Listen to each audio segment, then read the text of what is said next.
Right, my plan today is to tackle this this bottom rail that runs around here. There's behind the sill cover plate. There's a box section that supports the hoops, and that's welded onto some little outriggers that I think Eriba put on. Anyway, the box section's a bit knackered.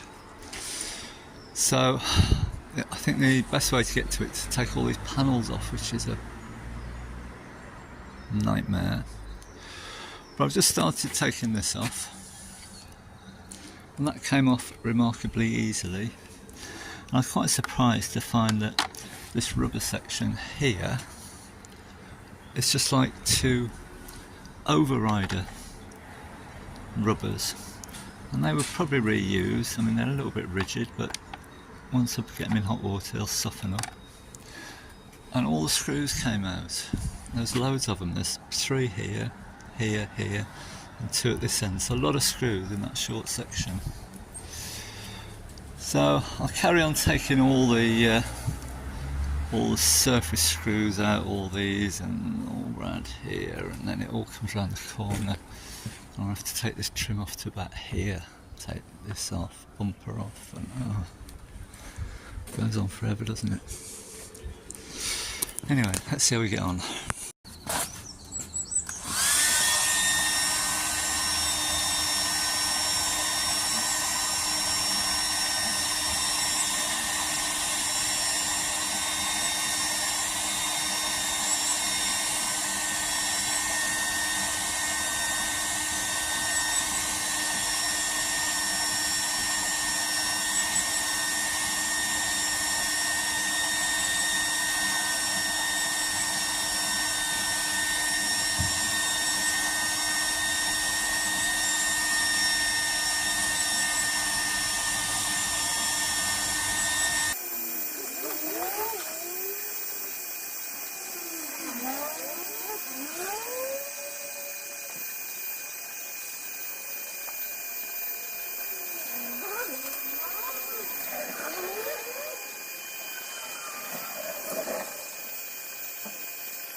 Right, so we got these screws. There's a join in the trim here, so we'll just tackle this bit first.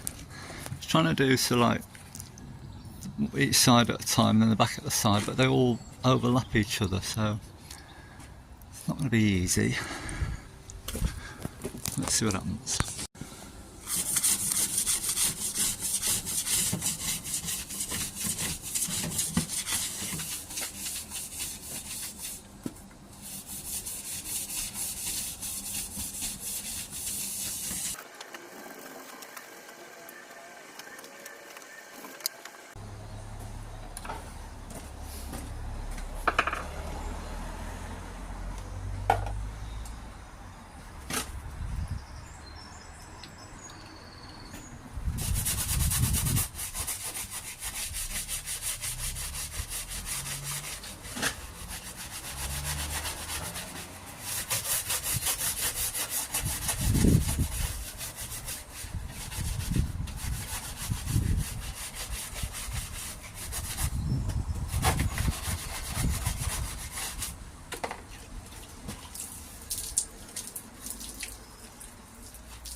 So there's just one pop rivet I can't reach, but I can manage without that.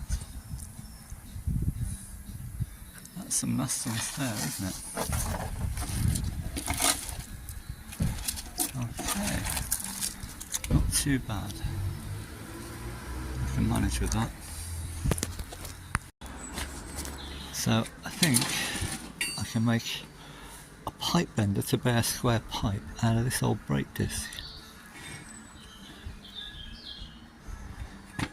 And I think the idea is, so as it happens, this is exactly the right width, about 20mm. And I think the idea is to crush the centre of the pipe, push the centre in, and that'll allow it to come round. So I'll find something like this. There's a bit of all thread here, and a little catch round here to hold the pipe and pull it round. So we'll see if that works. So I've just ground the sides off that bar, and I think that these ridges just might make it a bit more grippy. That's my sort of theory. And just tacked it on at the ends. And then, as you can see, I don't really throw much away. There's an old angle grinder blade, which I think that'll just give a nice wall to each side. There we are, what a masterpiece. Soon to be available in all the tool shops. I haven't got a bit of pipe to check it though at the moment. I think that's got a reasonable chance. A bit of round stuff, let's just see what it does to that. Obviously that catch is in the wrong place. Let's see if I can bring that round.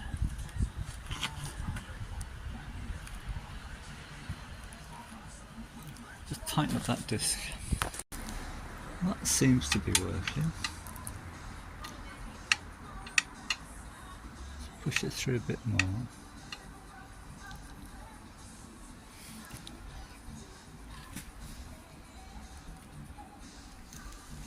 Of course, doing it one-handed is not too easy.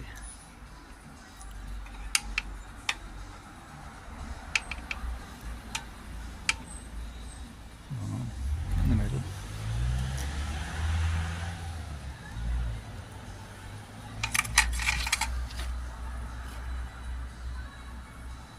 It's bent that alright.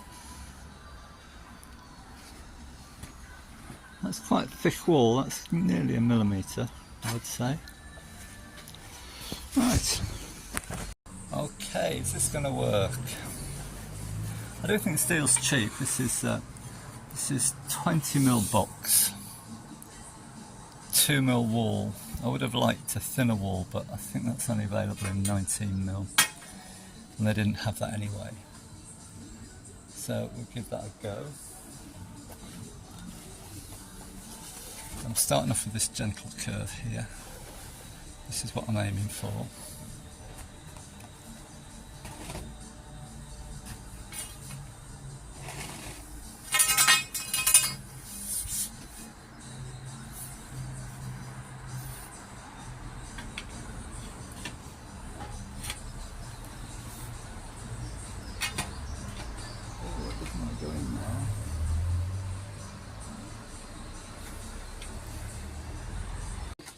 And as if by magic, there it is. Took some doing. I had to heat that up with oxyacetylene, but that fits pretty good there. There's a plate that goes on the end there that screws to the body, so get that cleaned up and proceed. That's it for today. It's started to rain now and I'm knackered. But everything's off now. I think that's just glued on. Everything's off to halfway round, well, the one side, except for these upper bits here. I don't think these are doing anything. So tomorrow, bit of nice weather. Man, that's going to be hard, isn't it? Oh well, let's see what happens.